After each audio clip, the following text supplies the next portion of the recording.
Thank you. Well, it's a large audience. So I'll give some brief overview of what I've been working on and how the field has been changing, and then how I believe the field should move. Let's see if you can agree with me as well. So oh yeah, I should. All right, that's better. So when it comes to machine learning or advances in machine learning, it's not really just a one-dimensional line where the progress is going to happen along. Rather, we have multiple axes. And then when I think about it, I can think of the three axes of advancing machine learning. The first axis would be the how we are going to build out a model. In terms of the neural networks, it's going to be how to build the neural net architectures. Second axis is going to be on the learning algorithms. And then surprisingly to some, although it's not surprising to a lot of people who know machine learning, is that the learning algorithms can be rather orthogonal to what kind of network architectures we have. So Harry mentioned about the gated recurring units, attention mechanism, all those things. Those can be considered as a part of the network architectures. And then we can use the different type of learning algorithms with the same set of architectures. And then the third one, which can be a bit debatable, I believe, is that we need to we are always making advances along the direction of how we build in the temporal and spatial hierarchy. So I'll go over these three axes one at a time over, let's say, hopefully in about half an hour. So network architectures.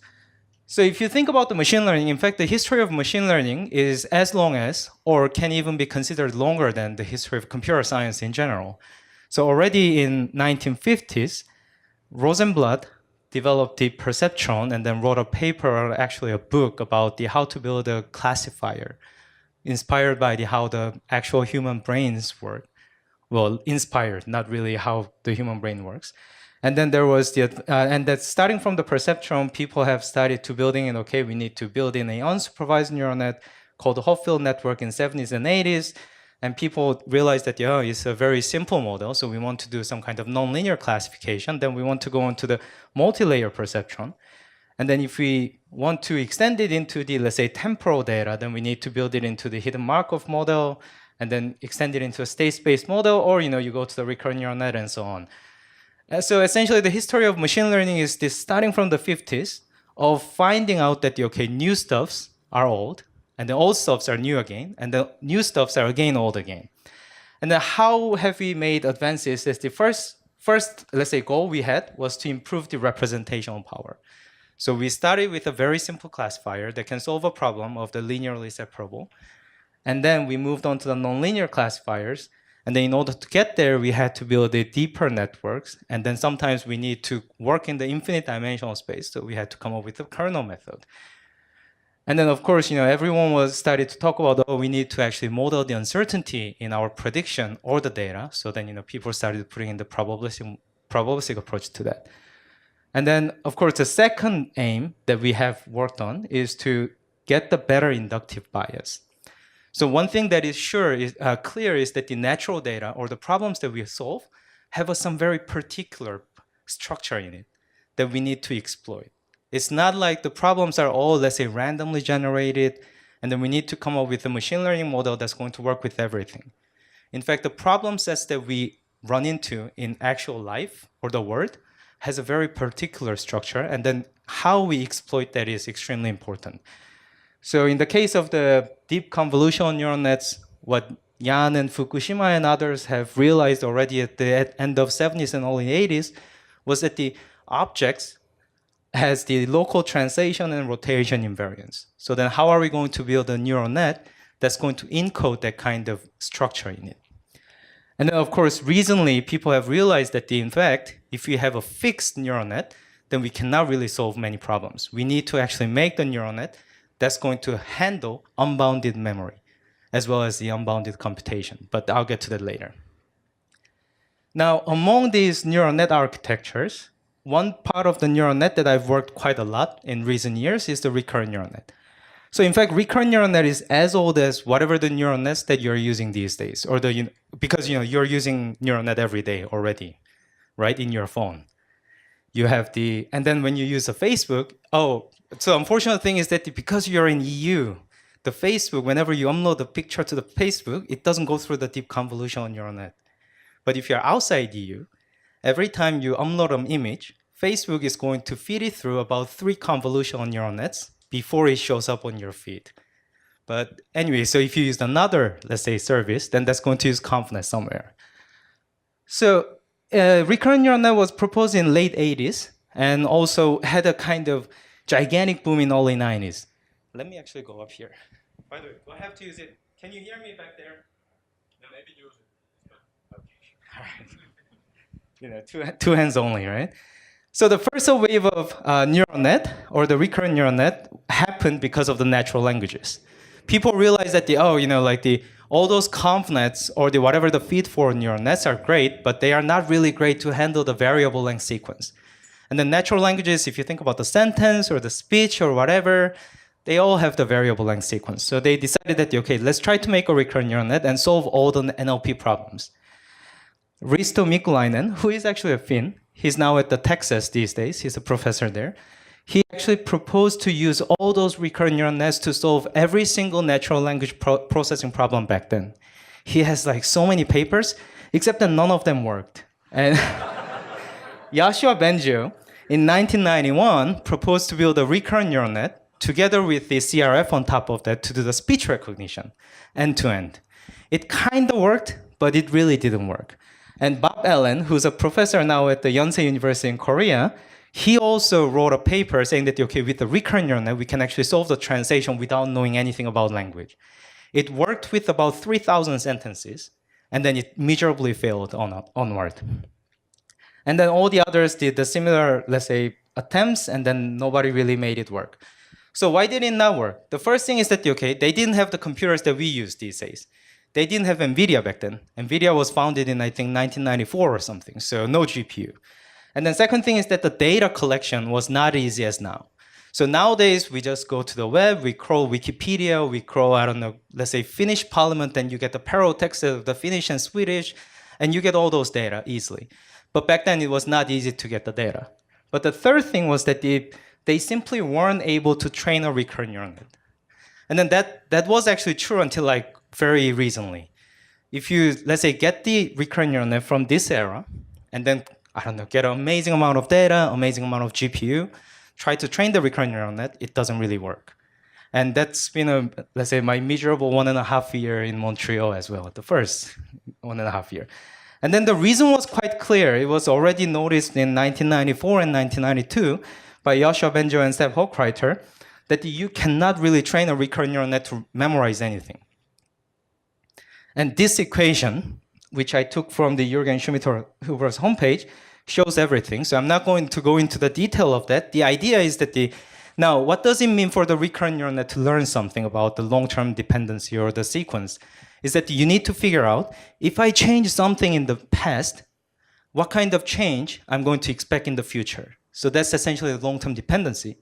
But now, because of the parameterization of the recurrent neural net, that thing will either vanish or explode, regardless of whether that kind of dependency exists in the data or not. And then that makes it impossible to train such a neural net. So then what happens? So somehow these days we all use the recurrent neural net, again in your phone. I'm not sure, if that's true in EU really, because of the data privacy issue. But in general, you all use the recurrent neural net for the speech recognition, machine translation, and so on.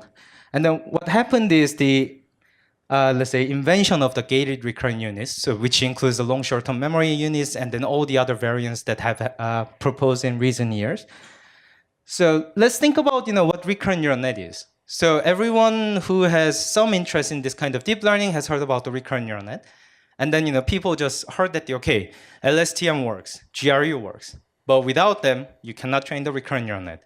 And then we got to think about why it doesn't work. And then at a very high level, we can think of it as a existing recurrent neural net as a very inefficient implementation of usual CPU. Now, how many of you have the background in computer science? Can you raise your hands? Great, so everyone knows what CPU is, right? So let's remember the computer architecture 101.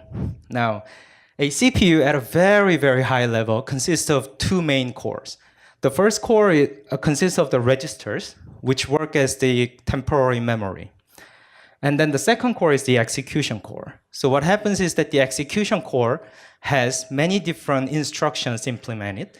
And then depending on which instruction is going to be called, it's going to manipulate the values in the register. So it's going to read some part of the register, do the computation, and then put the result back into another part of the register. Now let's see what the usual hyperbolic tangent unit recurrent neural net does. So what it's going to do is it's going to read the whole registers. So every single value in the register, read it back to the execution core, do some kind of computation, and then repopulate the values of the whole register. And then if you think about the computer architecture 101, this is a very, very inefficient way to do it. And then no one is going to build a CPU like this, because most of the instruction is going to only care about a very small part of the registers and then write to a very small part of the register only. It doesn't make any sense to read the whole values, recompute everything, and then write it back. And now let's think about the gated recurrent unit as a, let's say, CPU again. So we have the same registers and execution cores. Now what gated recurrent unit is going to do is first, it selects a readable subset of the registers. So we're not going to read the whole values out of the whole register. We're going to only look at the subset. Okay, yeah, that's the reading part. And then it selects a writable subset. So again, it's going to keep the values of the registers that are not necessary for this operation as they are, and then only updates a small subset of the registers after the computation. And then based on that, it computes the new value, do the operation, and then writes it back into that only the writable subset. So just from this kind of high-level point of view, you see the efficiency you gain by building this kind of gated recurrent neural net or the LSTMs. And then it turned out this is super good architectures to have in general, not only for the recurrent neural net, but you probably heard about the highway networks or the ResNets. All those networks essentially have the idea of only update when it's necessary. So in the case of ResNet, what happens is at each layer, you're going to read once and then only write to the part that needs to be updated, and then all the others gets followed up. And then the whole idea applies to the neural Turing machines and so on. Now, in practice, yes, you just use the gated recurrent neural LSTM, and then you're going to see that, oh, recurrent neural nets actually works. That was, let's say, kind of revelation I had like after a year and a half of trying to make the hyperbolic tangent recurrent neural network. But now the issue is that there is a big issue with the LSTM or gated recurrent units, if you think about it again from the computer science point of view. Now, if you think about the algorithms 101 or the computational complexity course, what we see is that, okay, so looking at the recurrent neural net, which is going to read one symbol at a time from the input, update its memory, read the next symbol, and so on, you can see that it's going to work only with the linear amount of computation with a fixed amount of memory. And that's precisely the class of problems that we know are easy. And then can we actually make the recurrent neural net work with the more complicated problems? So can we have the memory, or can we make the recurrent neural net have a memory that's going to grow with respect to the length of the sequence? Or can we make a recurrent neural net whose computation complexity will again grow faster than the linear time? So that's where this kind of memory enhanced recurrent neural net comes in. And then as a part of the application, you get the machine translation automatically. So in 2014, Ilya Sutskever et al. From Google Brain and then my team at Montreal, we proposed something called sequence-to-sequence model or encoder-decoder network. And then both teams kind of simultaneously work on the problem of the machine translation. The idea is that we're going to have now two neural nets. And then first neural net is going to read the source sentence, one word or one symbol at a time, and then compress it into a so-called code vector. And then from that code vector, the second recurrent neural net is going to generate the translation, one word or one symbol at a time. And then we can just train the whole thing with whatever the data set we have. And then the data set is going to consist of pairs of sentences in two different languages. But if you think about what it does, and then how humans or how you translate stuff, that's very, very unrealistic. Let's think about how you're going to translate any sentence that is given. So we're going to start from a source sentence here, which is written in Korean, but it means that, like the cat It's slight mistranslation, but anyway, the cat sat on the mat. So this is the source sentence. What we are going to do is we're going to look at the source sentence once, and then we're going to figure out, okay, which one I need to translate now. So let's say I read it, I noticed that, okay, I need to translate this part, and then I'm going to write the translation, the cat, and then I'm going to come back to the source sentence. And then based on what has been translated so far, I'm going to try to figure out what is the next part that I need to translate. Now I decided that, okay, I need to translate this part. Then I'm going to come back to the translation, write the next word, and then again come back to the source sentence. Again, based on what has been translated, I need to figure out which one I need to translate next. And then at the end, I'm going to realize that, okay, I'm going to come back and see that, hey, I have translated everything. That's the end. So that's how we would translate. We would never translate by reading the source sentence once, memorize the whole thing, scrap it, and start writing the translation. Unfortunately, our memory is not really good enough to do that kind of translation. Now the question is, okay, how can we make a neural net or a machine learning algorithm that does precisely that? So if you translate each of these steps into the machine learning kind of idea, then the first thing we do is we need to make a neural net or the machine learning model to search for relevant part given what has been translated so far. So based on the current state, what is the most relevant information in the source? And then given that relevant information or the retrieved relevant information from the source, the second step would be to generate the next target symbol. And you do it over and over until the machine learning model says that, hey, I have generated everything, or there is not any more relevant information left in the source sentence to be translated. It turned out that it's actually pretty straightforward to build in this kind of algorithm, or let's say algorithm stub, into the neural net. And then, of course, internal will have to be learned from the data, but we can always put in how the process should be done. So let's see how we can make it. So it's going to now consist of 3 different neural nets. The first one is the usual encoder. Now, encoder is going to read the source sentence, again, one symbol at a time. And then they are going to be turned into a set of code vectors. So before we turned it into a single vector, right, compressing the whole thing into a single vector. But in this case, we're going to turn it into a set of vectors, and then we can call it memory. So we're going to populate the memory using the encoder recurrent neural net. And then there's a search agent, which is a neural net that's going to get the message or the comment from the decoding neural net. And then based on that, it's going to inspect every single cell of the memory cell and then decide which one is the most relevant one. So this one is going to take as the input the vector or the comment from the decoder. And then based on that, it's going to try to figure out which one is the most relevant. And then based on what has been selected, it's going to return it back to the decoding recurrent neural net. Now the decoder is really usual recurrent neural net, which is going to generate each symbol at a time, and it summarizes what has been translated. So every time the decoder generates something, it's going to know what has been generated. And then based on that, it's going to ask the search neural net to, okay, get me the next relevant part. And then based on the retrieved relevant information, it's going to generate it. And it looks kind of complicated, but it turned out we have all the necessary components there.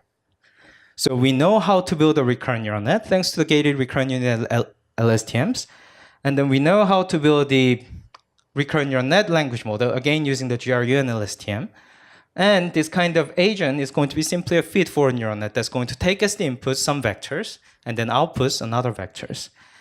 And everything can be made differentiable, and then we can tune the whole thing to maximize the translation quality. So interesting thing here you see is that now this memory part, the size changes as the size of the input vectors. So unlike before, the memory was fixed. So somehow we need to make a neural net that's going to compress however long a source sentence is into a single vector, fixed memory size.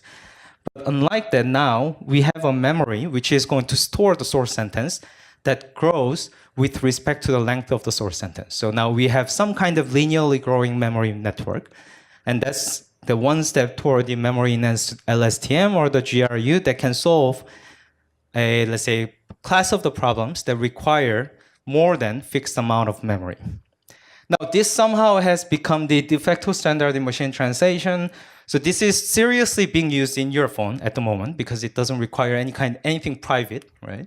So it is actually running on your Android phones and Apple, no, not yet, but the Android phones are running this, let's say, models.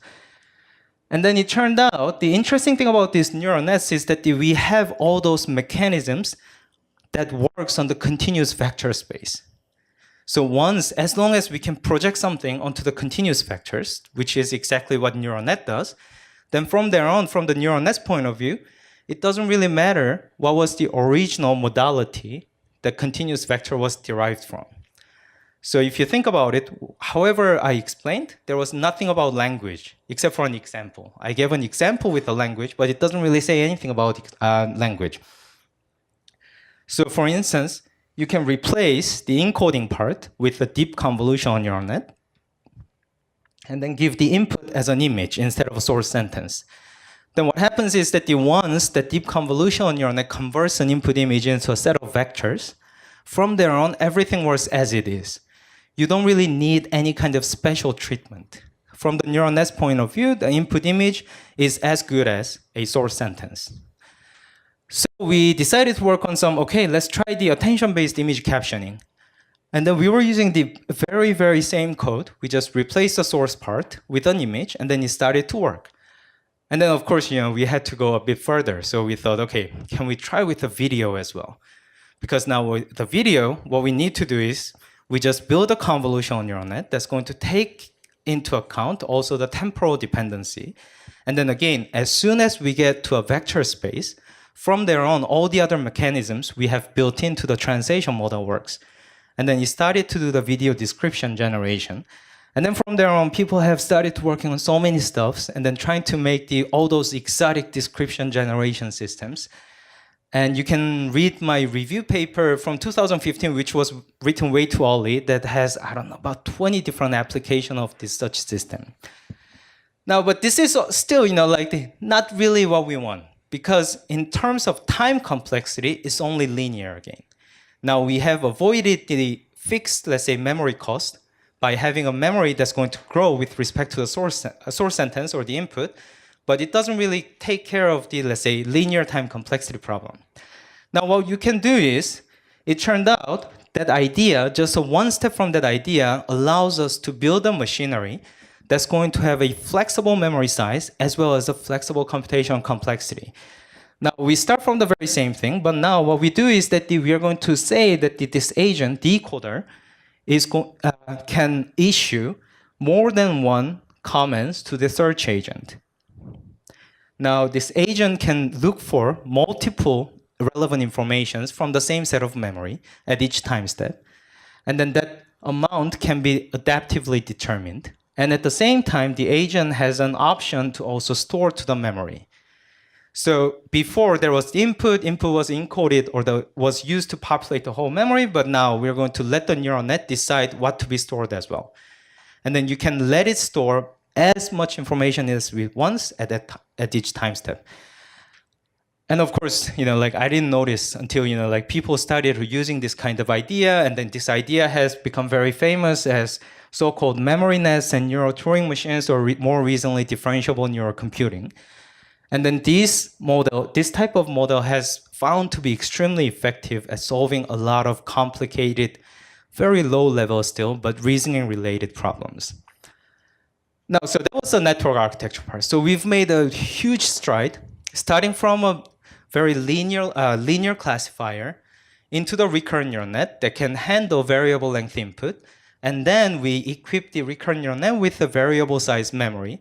And then eventually we were able to make a recurrent neural net that can solve a class of problems that requires more than superlinear computational complexity. Now let's think about the learning algorithm, because it seems like we almost have built the whole computer out of a neural net already. So machine learning 101 to start with. So what is supervised learning? In the case of supervised learning, we have a word or the environment, depending on who you talk to. We have a supervisor who's going to collect the data, right? That's usually what happens with the web crawler, and then we're going to annotate them. Of course, we don't do it. People in Philippines who are, let's say, annotating all of them in the 21st century sweatshop are going to annotate it for us. And then given the annotation, now we have a learner which gets the query from a supervisor, answer it, and whenever it makes a mistake or correct, let's say, answer, supervisor is going to give the reward and what the correct answer should be. And then you go through it over and over until the learner gets everything right. So that's the supervised learning. Now, the great thing is that you get a strong learning signal because supervisor is going to give you all the correct answers every time. On the other hand, there is a huge disadvantage that the learner never gets to see the environments or the word itself. It only looks at the supervisor, and supervisor is going to tell the learner what to do. Now, there is another learning paradigm called unsupervised learning. And the unsupervised learning actually is very, very similar to supervised learning, despite this name. So we have an environment, and then supervisor is going to collect the data, and then you can optionally annotate the data as well. But only difference is that the supervisor is going to query the learner every time without telling it what to do with it. It's not going to tell the learner what is the correct thing to do or even what to do. The learner is going to continuously update itself by just observing the queries sent by the supervisors. Now, the great thing is that we can potentially collect the infinite amount of data. So whatever the data you have on the internet or yourself, you can use it to train the unsupervised learner. And then the learning signal can be very strong because learner just gets to see the word over and over with the infinite amount of data. But the disadvantage is clear. So what's the goal of learning? So just showing the examples, what does that even mean for a learner to learn? Or even for a supervisor to check how the learner is doing. There is no goal. There is no correct signal. Now, and then another aspect, another paradigm is called reinforcement learning, where we kind of bypass the whole supervisor. So we're going to have the word, and then learner is here, and then learner observes the word, act on it, and then observes the word, act on it, and once in a while, you're going to get the learner is going to get a reward. And then based on the reward it has received, it's going to update itself, and then again started to interact with the word. Great. It's the perfect match between the training and testing because the learner gets to see the word and interacts with it. So it can actually know about what kind of situation it's going to run into because that's how it learns. It's going to run into some situation. If it did well, the word is going to reward the learner. Otherwise, it's going to penalize. The disadvantage is that the learning signal is extremely weak. So often you have probably heard about the sparse reward problem. So for instance, when you're trying to raise a baby, you cannot really raise a baby in an RL setting because babies are likely die right away. So only a very, very small number of them is going to survive until, let's say, 20 or 30 because you cannot really try everything in the world. And then when you're learning how to drive, you cannot learn it by reinforcement learning. So you need to have some kind of supervisor telling you what not to do or what to do. Otherwise, you cannot learn to drive by trying it out. That's a horrible way to do it. And then second disadvantage is that the balance between the exploration and exploitation is really like non-trivial. So when I say exploration, that's the part where you try a lot of different things that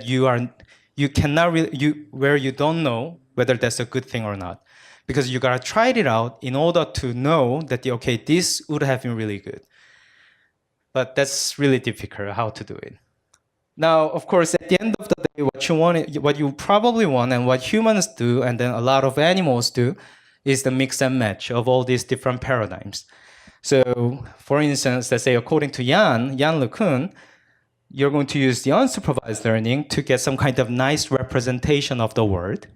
And then given that, there's going to be the actor or the policy or the action selector that's going to be either trained by the supervised learning, where the supervisor tells the learner what to do, or by actually trying it out. And then the mix is probably going to be really important. But one thing I wanted to say in this part of the talk was that it doesn't really have to be that specific mix and match. There can be a lot of different ways to mix and match different paradigms. One of them is the imitation learning. Now, in the imitation learning, the goal is to overcome the limitation of the supervised learning. So what you want is that you want to keep the supervisor because the supervisor is the one that keeps you alive. Now the learner is going to observe the word directly and then act on the word. So that's actually closer to the RL as well. But now what supervisor does is to intervene.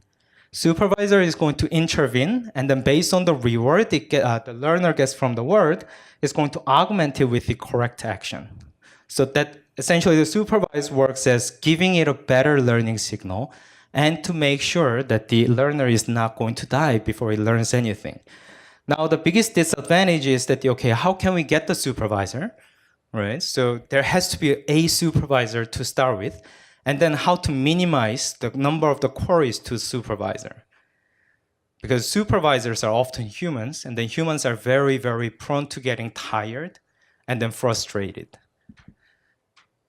So this is the one work that I did recently, and then, like other people from the Berkeley also did the same thing at the same time, and that is, we call it query efficient imitation learning.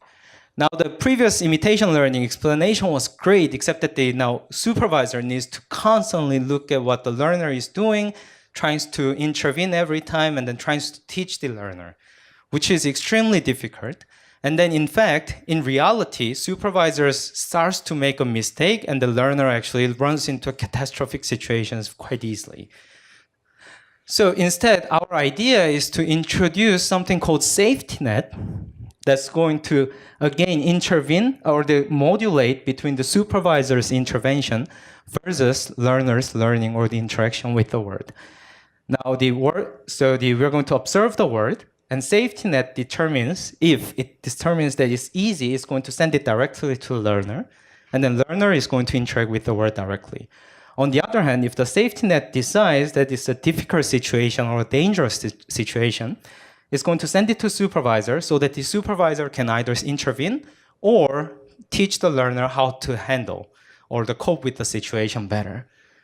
Of course, there are a number of questions. Okay, what is this safety net, right? That's the one question. Second question is that would having a safety net actually hinder the learning of the learner, because it's going to only see a smaller or the subset of the learning signal it used to see with the actual imitation learning. And like everyone probably can guess now that where the safety net comes from. Hari, right? Yeah, kind of, yeah. So it turned out that we can train another neural net that's going to look at the internal of the primary neural net and decides whether it's safe or dangerous. So we're going to start with the actual learner with the supervised learning. So with a limited amount of data that was labeled or annotated, we're going to train it. And then we train another neural net that's going to look at the hidden activation of the primary network, which is going to be convolutional neural net, and trying to predict whether it's going to make a mistake or not. And then based on the training, safety net during the actual run of the learner, safety net is going to determine whether the current situation is dangerous or safe. And then based on its decision, it's going to either pass the control to supervisor or it's going to let the learner run. So it sounds like a kind of, let's say, it could be a vicious cycle, right? What if the safety net makes a mistake? But it turned out that the safety net can actually learn this kind of information quite easily. It turned out that there is two different problems of learning to predict and then learning to determine how difficult each example is. And then it seems like those two are the orthogonal problems that you can train two different networks to determine. So this we call it safe dagger. And then I'm not going to go over each steps, but like later on we can talk about it if anyone has a question. And then after the first round of the iteration, we see that the safety net, so these are the examples where the safety net decides that, okay, probably safe, probably not safe. And then you see that mainly when there is a steep curve or when there are other cars around, then safety net is going to say that, okay, it's not a good situation. But of course, this is after the first iteration, and after on, you see that the more and more iterations you go into, you see that the number of dangerous cases decreases over time. And then let's see. So this is an example. Now, this is where the ConvNet is driving, and then this is the brake. And whenever it says controller, that's going to be the supervisor, our Oracle controller. And then that decision is going to be automatically made by the safety net. And then now it's driving okay, but there is a car, it's going to try, so there was a safe situation. Let's wait like five more seconds. And then we see that when there is a car and then there are, let's say, steep curves, then the safety net is going to automatically switch to the supervisor. And the Oracle supervisor is going to collect the data. And then using the newly collected data, we are going to retune the primary policy so that our primary neural net is going to learn to handle those dangerous situations better. And then we can do it in a lot of different situations. This is a bit fast forward version. And then we see that the same thing happens. Whenever there are a lot of cars, it's going to say that, okay, it's dangerous. We need to collect the data. And then based on that, we collect more data, train it, and so on. So interesting thing we notice is that this is the average number of laps without any crash. So we start with the supervised learning only. Increasing the amount of data doesn't really help. Whereas if we do the safe dagger and then collect the data for only the cases which were deemed dangerous, we see that our primary policy rapidly improves. And then it learns how to handle those dangerous situations much more efficiently.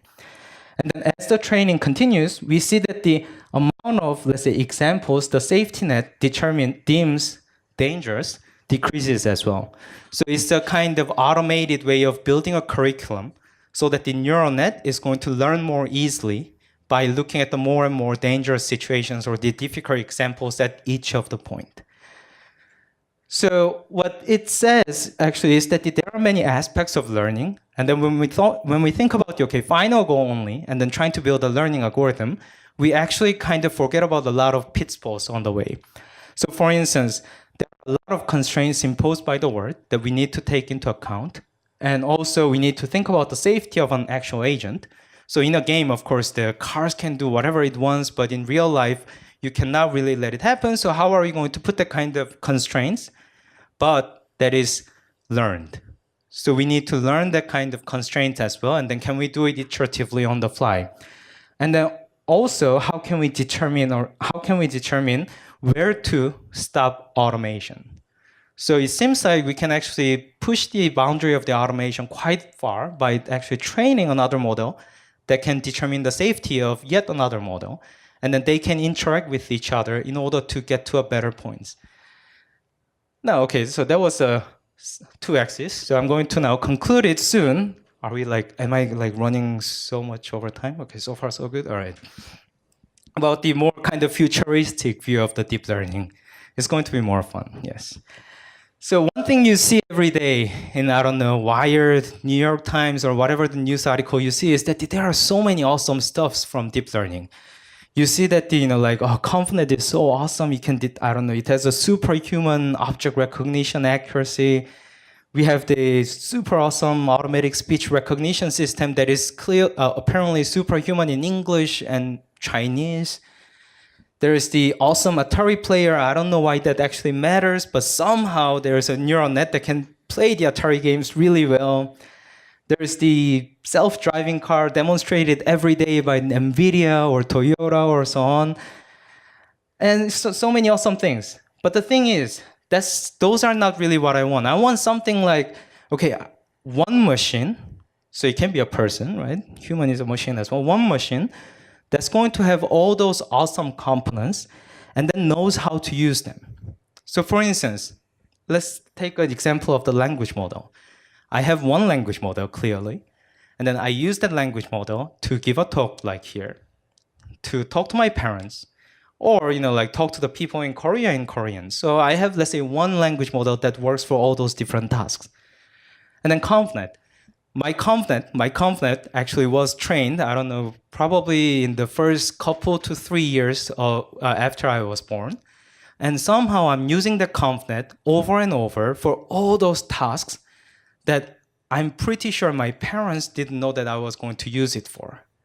And then all the other things, right? So awesome robot controllers. I know how to move my arms pretty well, I think, so far, right? And then I'm using it for all those different tasks.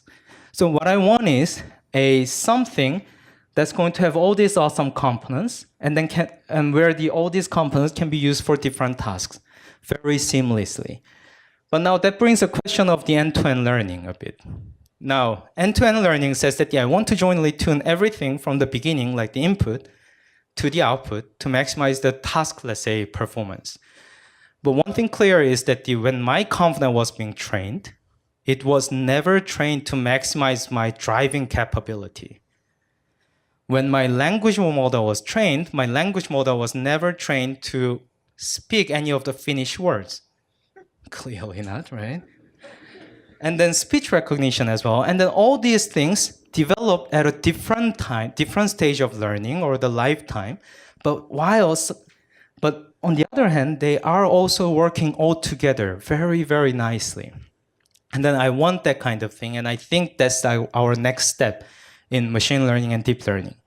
So we're going to have all these things, and then they're going to interact with each other while sharing the representation of information.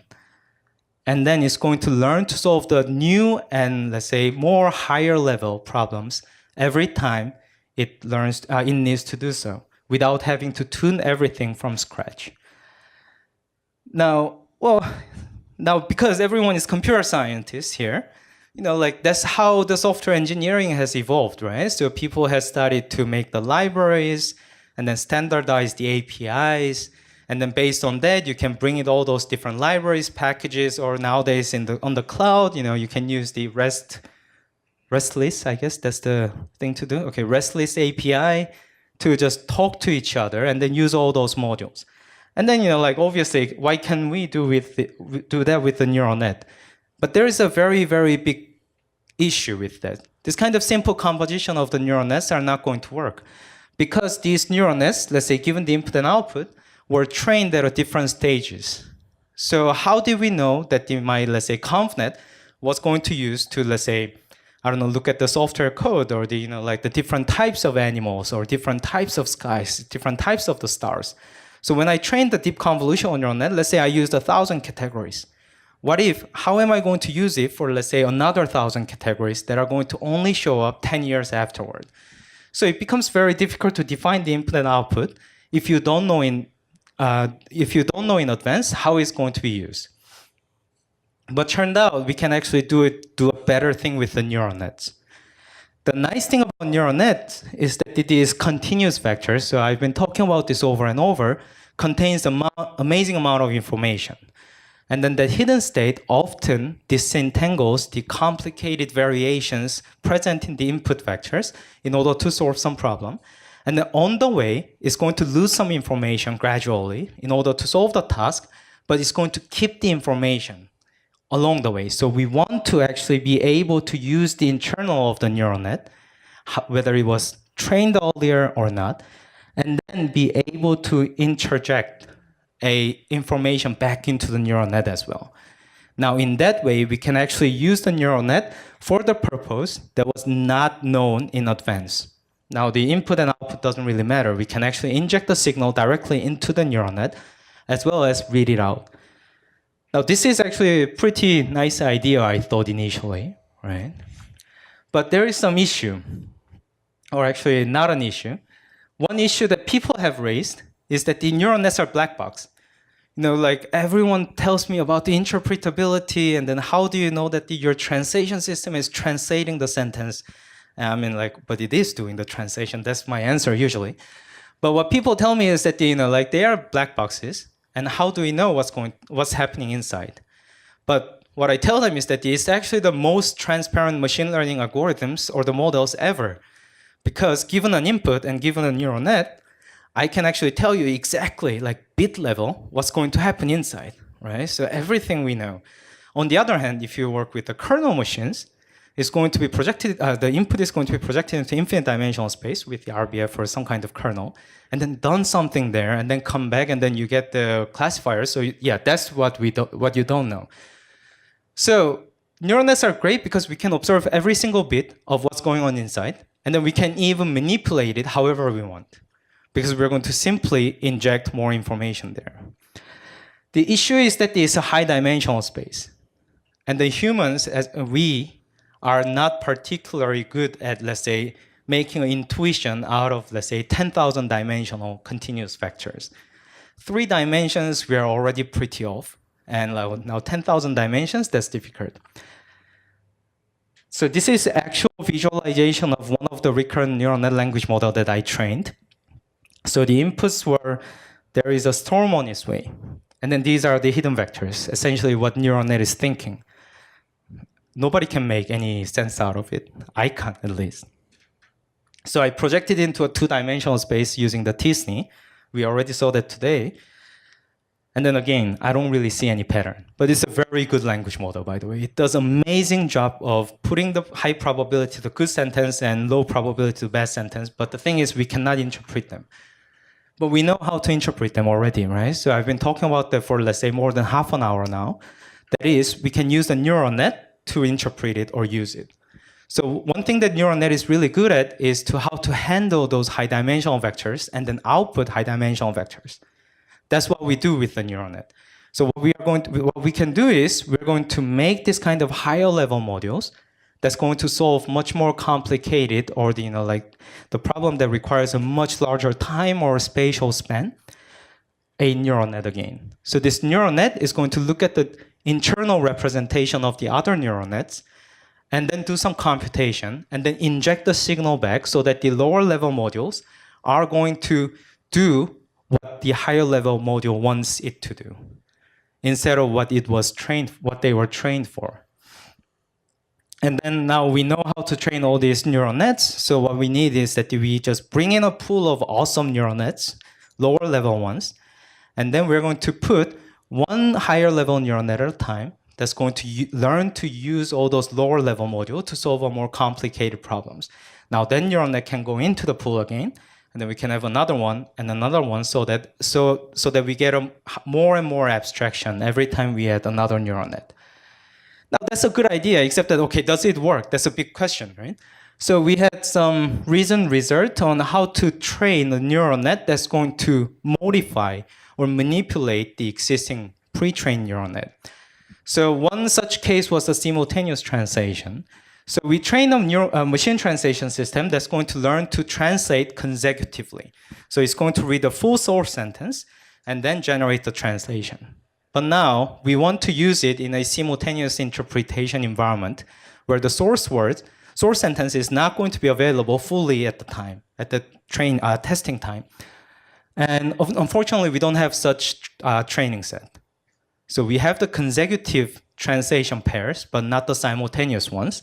So what we did was we trained another neural net, recurrent neural net, that's going to look at the internal hidden state of the decoding neural net and the source side encoding neural net at every time step and decide whether the neural net needs to wait for the next symbol or to generate the target symbol now. And we can train this neural net while this one is fixed with the reinforcement learning algorithm. Specifically, we use the policy gradient so that it is going to learn to make a trade-off between the delay and quality. Now, this neural net was never trained to do the simultaneous translation. This one was just trained to do the usual translation. But now, this neural net is going to use it to do the simultaneous translation. It turned out it's actually pretty straightforward to train the model. So this is the usual way. So this is the attention weight. So every time it generates one word in German, it's going to decide which one to look for. For instance, when it looks at, I don't know German, but this word, then it's going to look at the campaign and then trying to translate. Now, we're going to, oh yeah, actually, sorry about that. It's going to be source German, target English, my bad. So it's going to wait all the way until the end of the sentence in the source. It's going to generate the translation. But now with the simultaneous agent on top of that, it's going to wait until this point, starts generating, and then wait for another word, generating, wait for another word, generating. And this is solely, these decisions are made by that second simultaneous translation agent, while the original translation model is fixed, yes. And furthermore, we can make it a bit more exotic. Let's say I want to do the decoding better. Now, what we can do is, this is the usual translation model I showed you earlier. Now, what I'm going to have a trainable decoder that's going to tap into what's going on inside the neural net, and then it's going to decide what kind of manipulation it needs to do in order to make the decoding better. And it's going to send in the bias vector, so that's going to be about 1,000-dimensional continuous vector, so as to manipulate or change the behavior of the underlying neural net Again, the underlying neural net was trained once to maximize the log likelihood. Now, this trainable decoder, which is much smaller, is going to be trained with the reinforcement learning algorithm, such as the deterministic policy gradient. And then now we can actually train it to maximize any arbitrary objective function. So when we train this model, the underlying model, we didn't know how it's going to be used. Now we're going to have the trainable decoders, or the number of them, that's going to learn to change the behavior of the underlying model to maximize the arbitrary objective. So for instance, maybe I want to use this for the simultaneous translation. Maybe I want this model to start generating only a simple sentences. All those things can be done in the afterward of training the first neural net using a very large data set of whatever is available there. So there are a lot of different ways to think about how to do the abstraction over time and space. And then one way I believe we can do is to think of each of the neural nets we trained as a module that exposes its own internal representation as both read and writable interface. And then once you view it like that, then you can put in more and more modules on top of each other to talk to each other, and then to solve a more complicated problems. And also it enables the sequential and asynchronous learning at multiple timescales. Maybe the ConvNet, the object recognition might happen much earlier than, let's say, learning how to drive. And furthermore, hopefully in the future, we'll be able to use this kind of framework to do the higher level planning. And maybe we can even do the meta learning. You can think of these higher level neural net modules as a trainer as well. So we can get a meta neural net that's going to inject this signal back into the lower level neural net to solve another problems. The last one is actually a bit of a issue with this framework, is that what it means is that anybody or the adversaries can inject a signal to make it work in a way that was not intended to do. But that's for the future. Well, that was it. If you have any questions, please go ahead.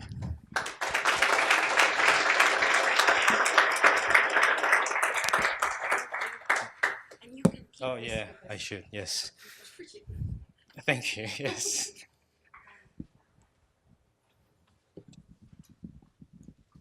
Thank you. So do we have any questions? Harri? Thank you, Cho. That was a really interesting talk. I have a few questions. First one, about the last things that you were saying. I think that's definitely something that we are going towards. Now, the component networks that you have there, your idea was they are fixed. What do you think about ways of fine-tuning them for the problem? Right. So that's actually a really great point, and then I didn't talk about it. So the fact that we are using the continuous vectors, or that we are actually intercepting the continuous vectors and injecting the continuous vectors, allows us to back-propagate or propagate the error signal through the vectors as well. So unlike the discrete input and output, it allows us to actually fine-tune the whole thing much more naturally. And in fact, when we train this kind of network, I need to show you one thing. Oh, oops, okay, it's not there. Is that when we train this network, although the whole network is fixed, we actually back-propagate the error through the underlying network as well. And then that makes the training much easier and more efficient.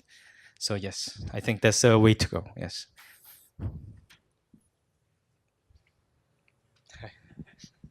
Yeah, I had the other question too. It's about one of the very early things, about the safety net. Okay.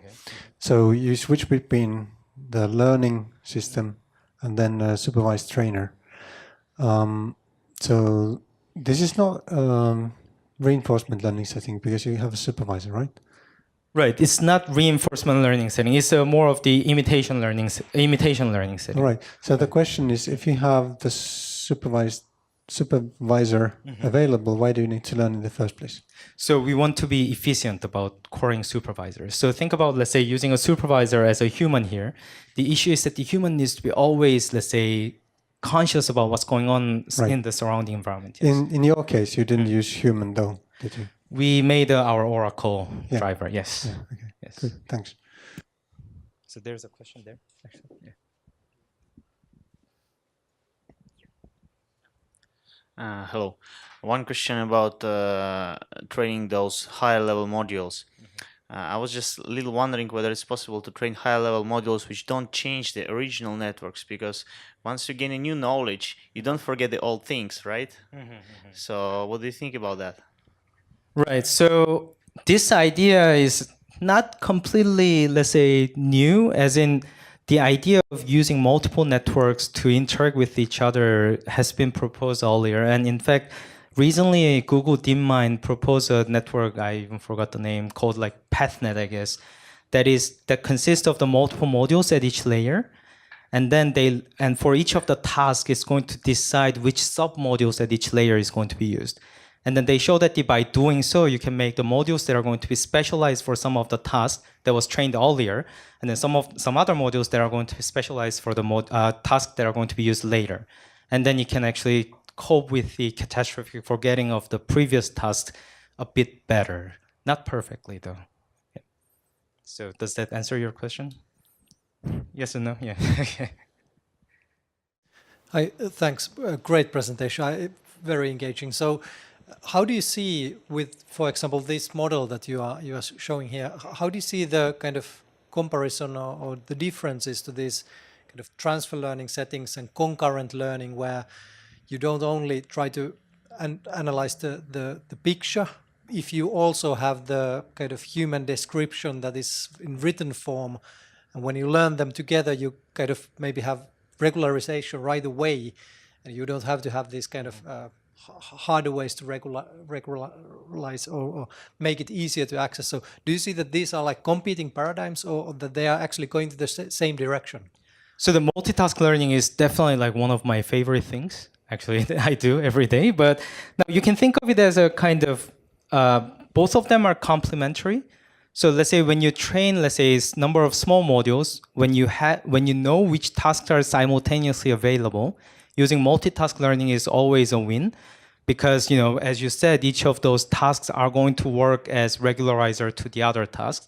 But at the same time, this idea slightly extends that toward the case where the tasks are not really available at every time point. So when the tasks are not simultaneously available, multitask learning becomes a bit tricky. Although I gotta say, multitask learning is always tricky, even if the tasks are simultaneously available. I don't think anybody can actually make it really well. I think Rich Caruana kind of, you know, made too big of a, let's say, claim in his thesis in 1998.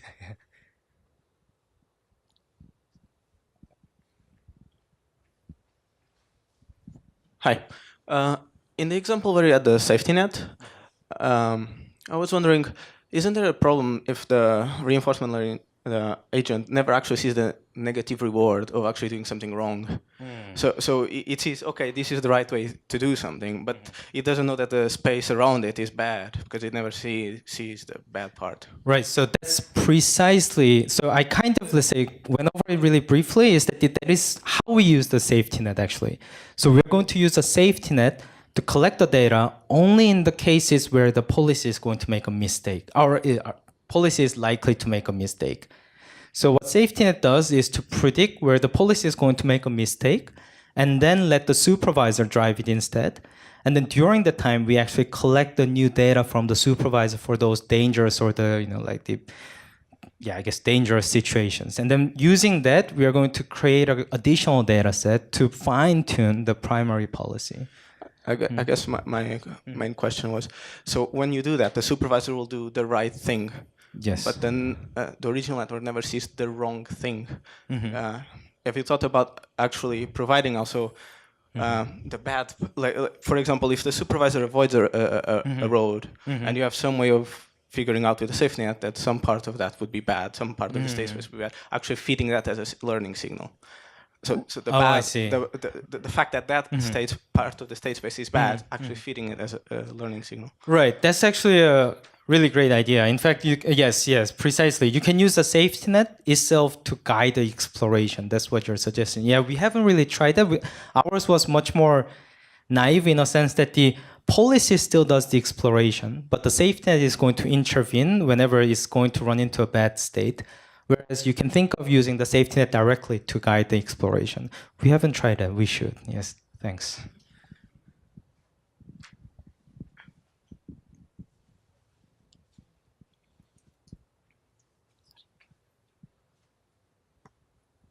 Hi.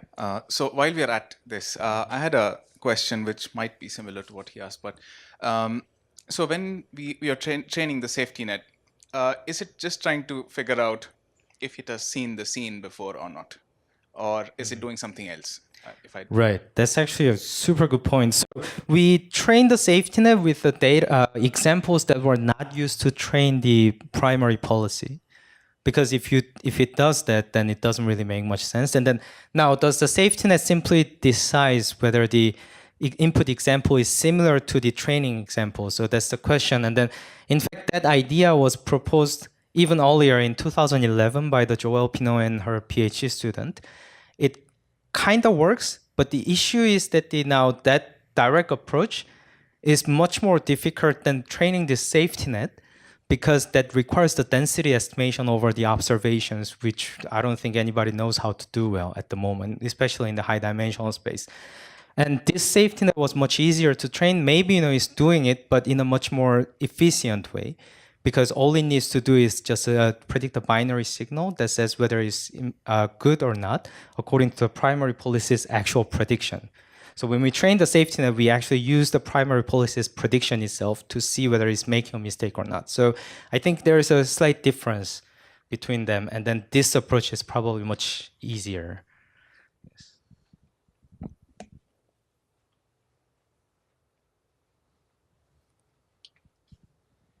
Yeah, where does the training signal come exactly for the safety net? Yes. So the safety net training, so we have the initial data set we're going to use to train the initial policy in a supervised way. And then we have another set that is called the safety data training set, I think we called. And then this one does not overlap with the original training set. And what happens is that we're going to train it with a target that's going to be 1, if the difference in the prediction and the ground truth is larger than some threshold, and otherwise just 0. So that's how we actually build a target for the safety net. And this is done offline at each iteration.